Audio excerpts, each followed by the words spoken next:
They were both dead, his wife and 15-year-old daughter, poisoned, stripped, and dumped in the basement. But what officers found wasn't just murder. It was decay. It was desecration. It was days of unspeakable acts committed on their cold, lifeless bodies by the same man who preached about purity every Sunday. And he did it calmly. He poisoned their food, waited for them to go still, then spent the next 4 days in that basement, violating their corpses, arranging them, and singing softly beside them like it was worship. The only reason this secret hell was uncovered was because Amira's mother got tired of her calls going unanswered. When police entered, the house smelled like death. When they opened the basement door, they found something worse. And the reason for it all? A rich, older widow who was ready to tell the world about her secret affair with him. A woman who vanished the moment he was arrested. What nobody expected was that Amira had already started preparing to leave, and Sky, she may have walked in on everything. Before the murders, before the basement, before the confession, there was a conference. Leonard Royce had traveled out of state to speak at a multi-denominational Christian summit, one of many appearances he was increasingly invited to as his small-town ministry grew in visibility. It was there he met Celeste Olander, a 63-year-old widowed businesswoman who approached him after his final sermon. Officially, she wanted spiritual guidance. Unofficially, she wanted more. They met in the hotel cafe, then again in her suite, then again a week later, back in his city. The counseling stopped. The affair began. Sources close to the investigation later confirmed that Celeste offered Leonard financial assistance within weeks. His ministry, which had been struggling with debt and overdue bills, suddenly stabilized. New office equipment appeared. His personal wardrobe shifted. Celeste reportedly wired multiple large payments to accounts connected to Leonard's name, under the guise of church outreach. Celeste Olander had no interest in secrecy. By the 7th month of their relationship, she had allegedly made it clear she wanted Leonard Royce to divorce his wife and marry her. She wasn't offering suggestions, she was delivering ultimatums. According to reports, Celeste made attempts to reach out to Leonard outside of their agreed meeting spaces. One source claimed she tried to visit his church. Another said she threatened to send Amira an anonymous letter. Whether these threats were real or fabricated by Leonard remains unclear, but investigators believe he perceived the situation as spiraling beyond his control. It wasn't just the affair, it was the fear of his past catching up with him. If the affair became public, everything would come crashing down. His marriage, his ministry, and his carefully buried criminal past. Years earlier, Leonard had been arrested for armed robbery and aggravated assault. Though the charges were sealed, law enforcement confirmed their existence after his arrest. It was this combination of secrets, past crimes, present fraud, and growing threats that investigators believe finally pushed him to act. What no one around him knew at the time was that Leonard had already started looking into poisons. Leonard Royce didn't show signs of a man spiraling, at least not publicly. In the weeks following Celeste Olander's demand that their relationship be made public, Leonard continued his church duties without visible disruption. He preached twice a week. He visited ailing members. He even led a youth workshop on family values. According to internal church correspondence reviewed later during the investigation, Leonard had already begun covering his tracks. Financial transactions linked to Celeste were being rerouted. He claimed they were donations from a partner organization, though no such group existed. One of his junior pastors grew suspicious, but never voiced concern. At the time, no one could have imagined what was unfolding behind the scenes. Privately, Leonard was unraveling. He stopped sleeping in the master bedroom. And when Amira asked him why their daughter's school fees were delayed that month, he reportedly snapped, raising his voice before quickly calming himself and changing the subject. Amira didn't push further. Leonard, meanwhile, had moved into a quiet phase of preparation. He spent several late nights reading about organic poisons, methods that could produce heart failure or deep sleep without immediate detection. His browsing history showed detailed searches on dosing, effects, and how to delay decomposition in indoor storage. The basement of their home, rarely used, was cleared out around this same time. Neighbors reported hearing movement in the late evenings, dragging sounds, and what one man described as a low, steady hum, like music with no lyrics. At the time, no one reported it. It wasn't strange for a preacher to be up at night, preparing sermons. What they didn't know was that Leonard had begun practicing how to move bodies quietly through the basement stairs. In his final few meetings with Celeste, the tone shifted again. She was still insistent, still hopeful, but she had no idea what Leonard was planning.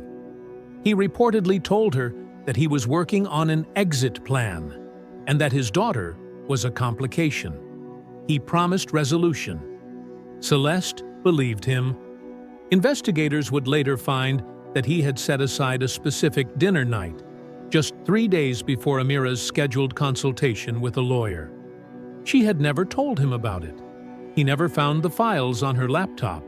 The two of them were preparing to leave each other, one in silence, the other through death. In the pulpit, he continued as usual. He led the Sunday prayer.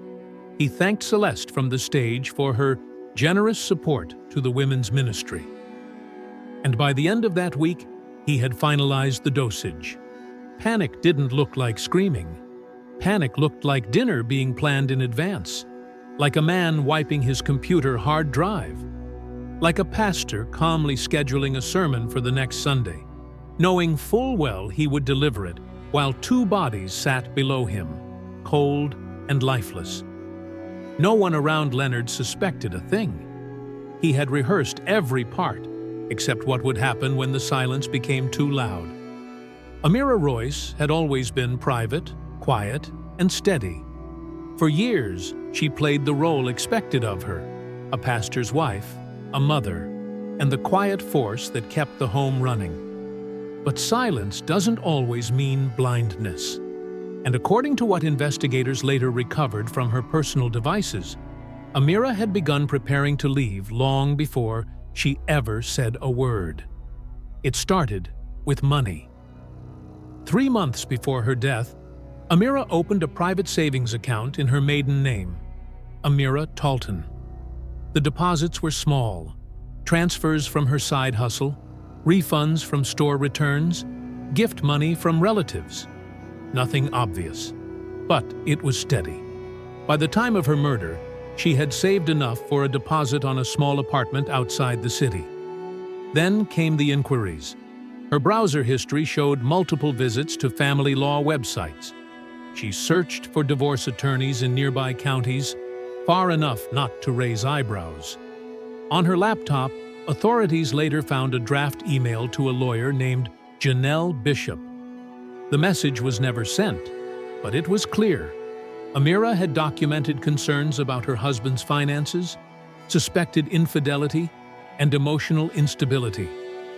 She had started writing everything down: names, dates, money trails.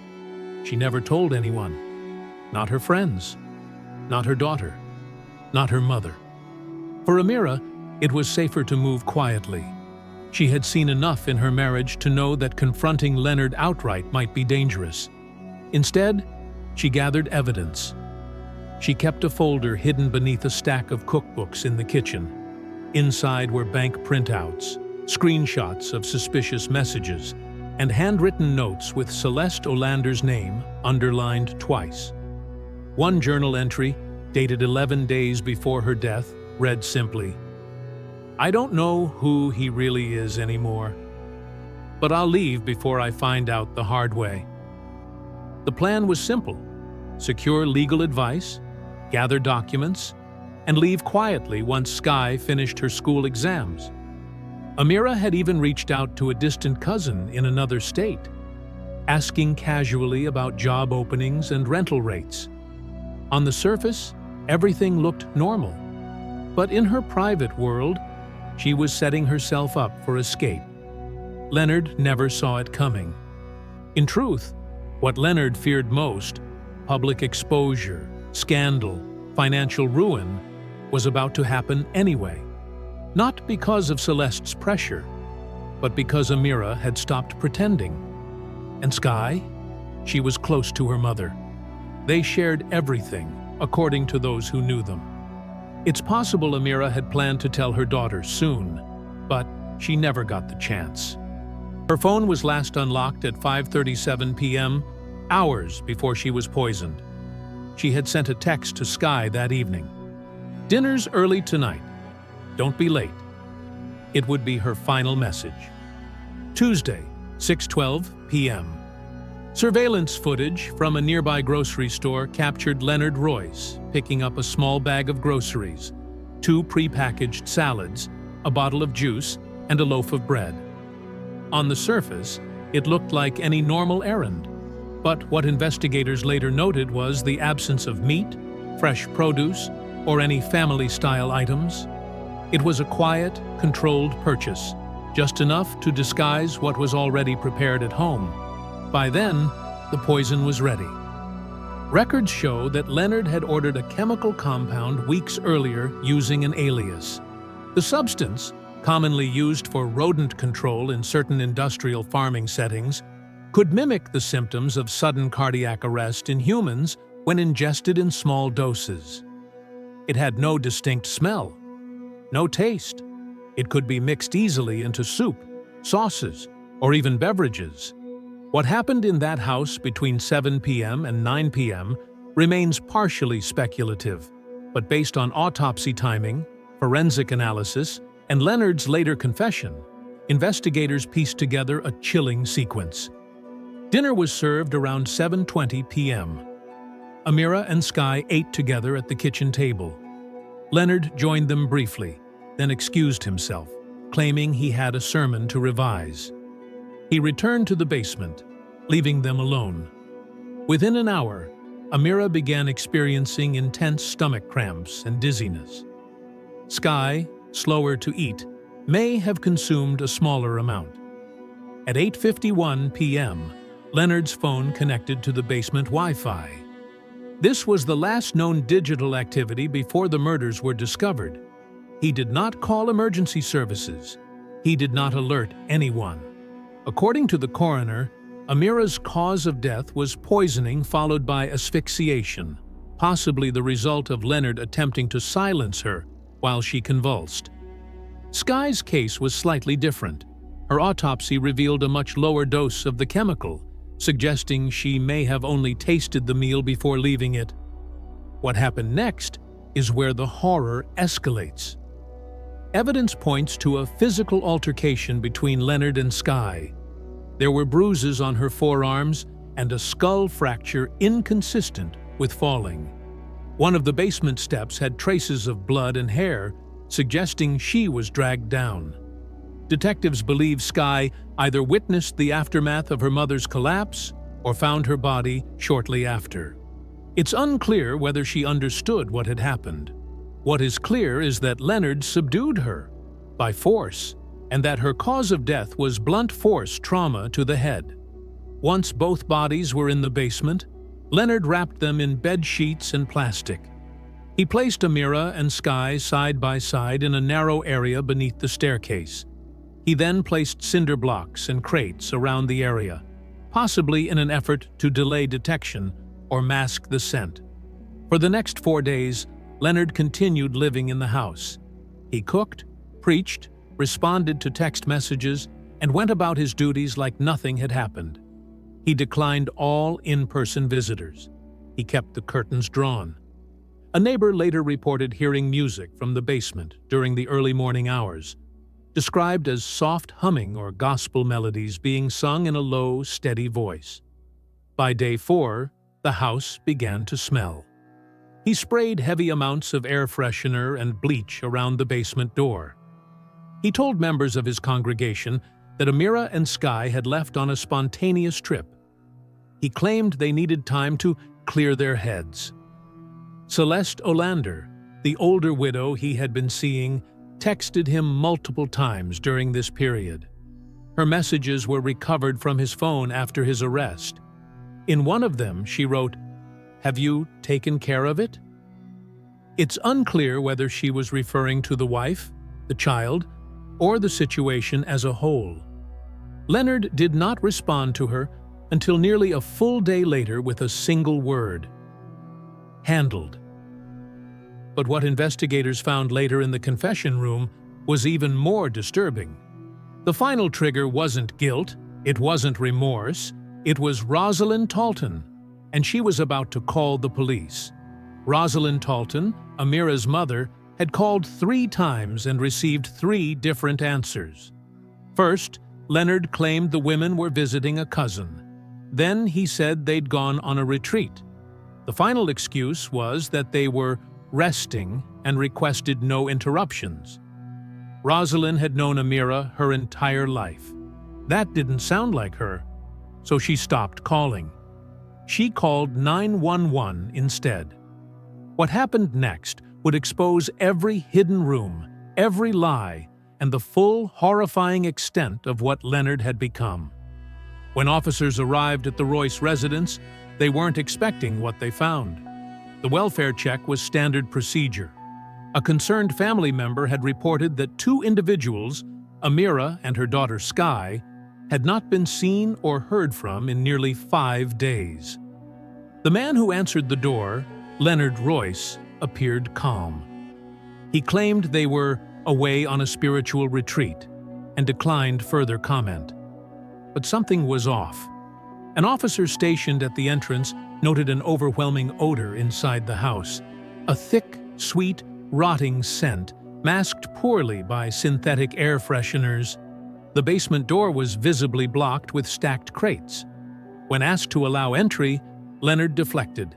He insisted the basement was under renovation and not safe. That was enough. Officers stepped aside and requested clearance. Within minutes, backup arrived. The crates were removed, the bolt was cut, and the door was opened. The air that escaped was described as suffocating. One officer vomited on the spot. Another stepped back and refused to re-enter. Inside the basement, 2 bodies were found, wrapped loosely in sheets, partially covered in plastic, and surrounded by scattered debris. It was immediately clear that decomposition had been progressing for several days. The smell, the heat, the discoloration, all consistent with death in a sealed, uncooled environment. Amira Royce and her daughter Sky were confirmed dead at the scene. But it wasn't just the decay. The bodies were arranged side by side in an unsettling position, arms crossed unnaturally, clothing stripped, and signs of deliberate staging. There were visible bruises, fractures, and markings. Forensic experts later confirmed the presence of post-mortem tampering. The coroner's report would later describe the scene as deeply disturbing. At that moment, Leonard was placed in handcuffs. He did not resist. He did not speak. He simply nodded as he was led outside. Neighbors watched in disbelief. Some wept. Others stared in silence. No one spoke as the bodies were carried out in black bags and placed into the coroner's van. By the time news reached Rosalind Talton, the woman who had made the initial call, officers were already preparing the crime scene for full processing. She arrived shortly after and collapsed to her knees near the property line. Her screams, according to witnesses, echoed down the street. Back inside, detectives began gathering evidence. The kitchen showed no signs of struggle. The refrigerator still had uneaten food. The basement, however, told its own story. Chemical containers were found near the stairs, two of them labeled with agricultural hazard symbols. Leonard had stored them inside plain detergent bottles. A laptop recovered in the hallway showed deleted browsing history, later recovered through forensic tools. The terms searched were specific: undetectable poisons, fastest way to kill without smell, and how long can a body stay in basement before smell. Within hours, the entire house was declared a crime scene. Within 24 hours, the story would begin making quiet rounds in law enforcement circles, not because a pastor had killed his family, but because of what he had done after. And what he claimed in his confession was about to take everything to another level. Once in custody, Leonard Royce said nothing for the first 3 hours. He sat motionless in the holding cell, neither asking for a lawyer nor responding to basic questions. Officers described him as calm, not cold, not emotional, just calm. When he was eventually brought into the interrogation room, he didn't ask why he was there. He didn't ask who reported him. He simply stared at the table and waited. Detectives reviewed his rights. He nodded. And then, without being prompted, he began to speak. The entire confession lasted 47 minutes. It was recorded in full. According to investigators, what Leonard said during that period went beyond murder. It bordered on obsession. He admitted to everything. He said the food was poisoned, that it was premeditated, that he had researched non-metallic toxins because he didn't want anything to show up quickly in a toxicology screen. He said he added the substance into the stew, just enough to keep their deaths slow and quiet. He watched Amira begin to struggle. He walked away. She choked, he claimed, but made no noise. Sky, he said, didn't eat enough to go quickly. He told officers she came into the basement after Amira's body had been moved. She hadn't seen everything, just enough to panic. He said he tried to calm her down. But when she started to run, he grabbed a metal flashlight and struck her once. Then again, she went limp. He dragged her down the stairs. He then described what he did next.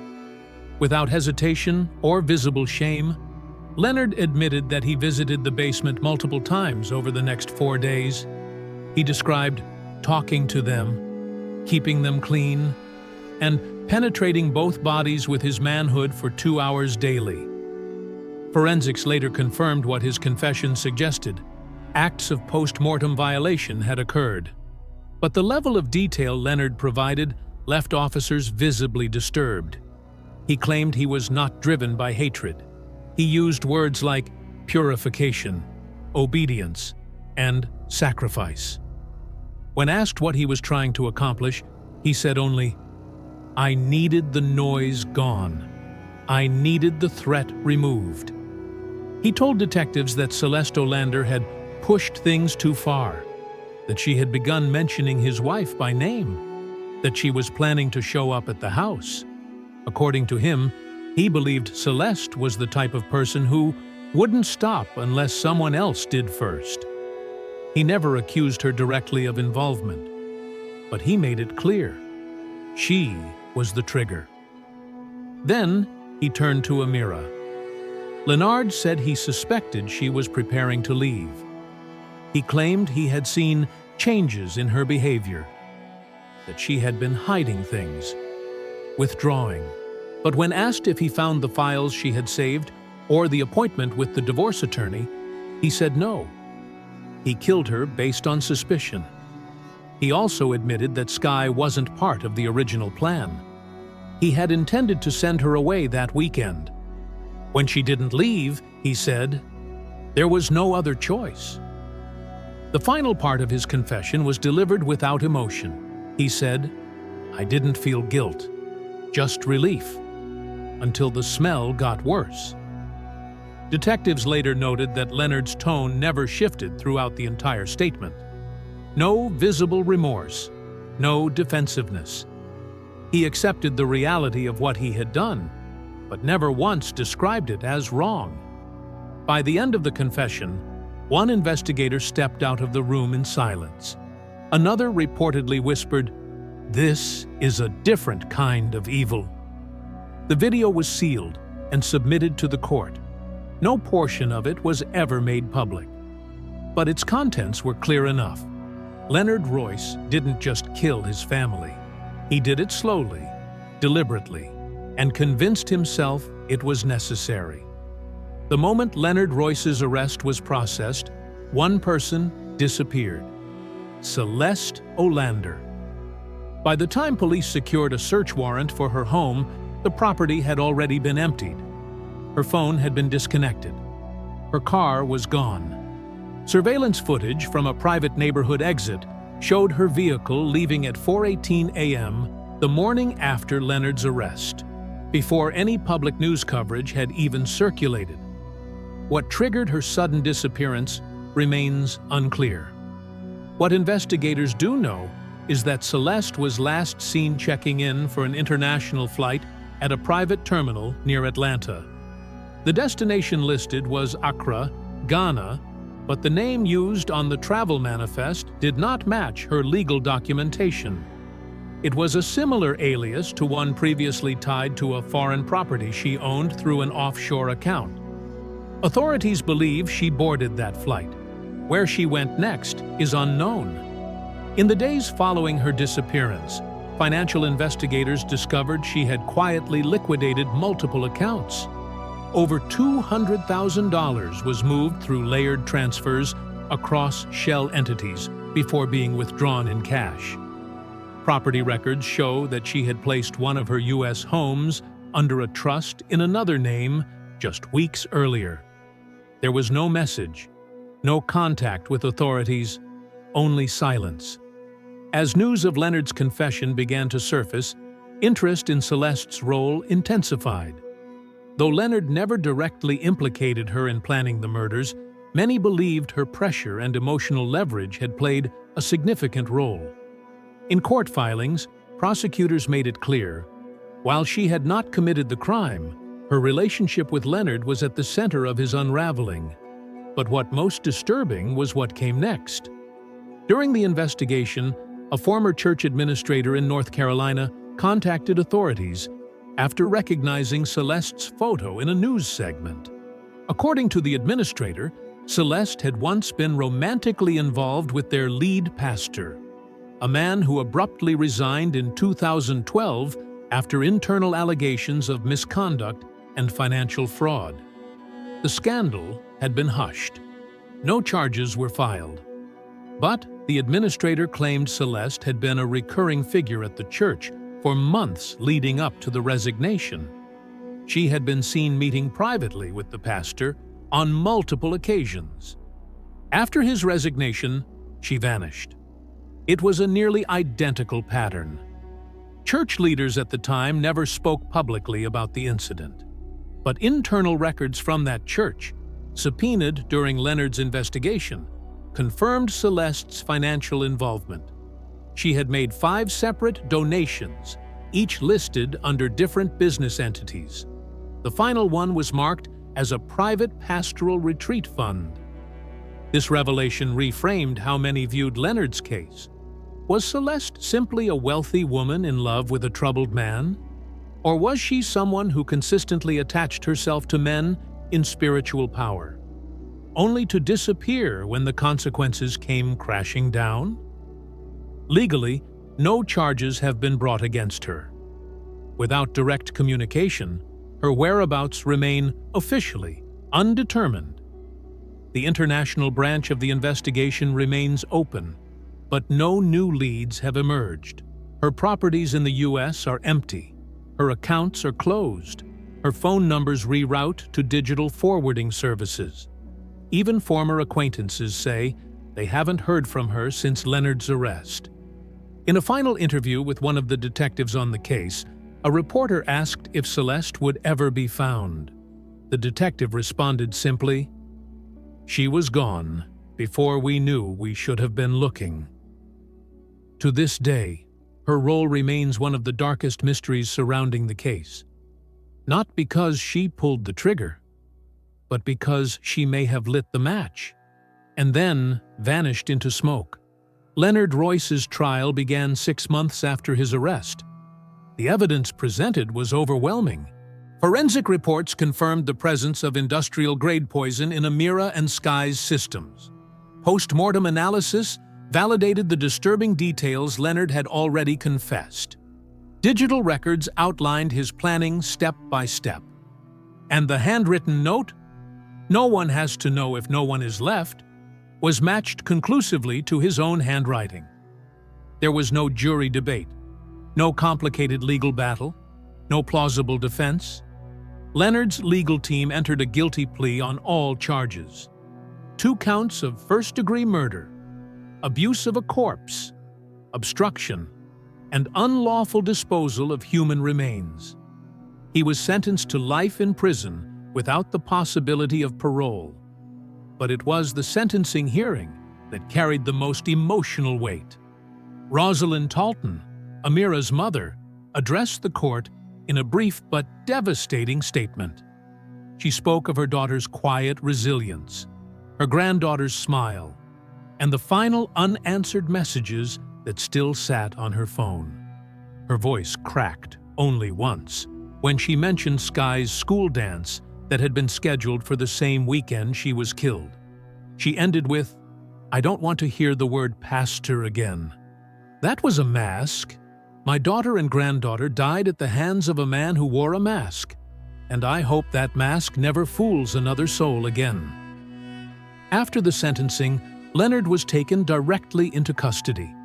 No final remarks, no apology. His eyes remained downcast as the judge read the verdict. Back in the community, silence followed. The church where Leonard had once preached quietly announced a permanent closure. The building was sold weeks later. The website and all social media pages were deleted without statement. Former members declined interviews. Some reportedly moved congregations. Others stopped attending church altogether. Celeste Olander remained missing. Her name was never mentioned in court. She was never charged. And without formal extradition or evidence of criminal involvement, law enforcement agencies closed her file under the classification of uncooperative, presumed relocated. A quiet phrase with heavy implications. The house where the murders took place was boarded up and sold to an out-of-state property investor. Locals say no one has moved in since. Some claim it's haunted. Others just avoid the block. As for Rosalind, she declined further interviews, closed her social media accounts, and according to neighbors, no longer attends public church services. One person close to her said she spends most days in the garden, talks to no one, and leaves flowers under a tree every Sunday. That tree, they say, is for Amira and Sky. No tombstone was ever publicly shared, no funeral photos, no community vigil. The only memory left behind is a court transcript, a sealed confession, and the unanswered question of how a man could sit above a basement full of death and still call himself holy. This case didn't end with a crowd. It didn't end with headlines. It ended the way it was lived. Quietly, calculated, and buried deeper than most were willing to admit. Some monsters don't break into homes. They live inside them. They pray beside their victims, sleep next to them, and still tuck them in after they're gone. This wasn't just murder. It was a man turning his family into obstacles, and his basement into a shrine of silence. If this story stunned you, if it made you angry, sick, confused, then stay with us. Because behind every perfect smile, there might be a mask.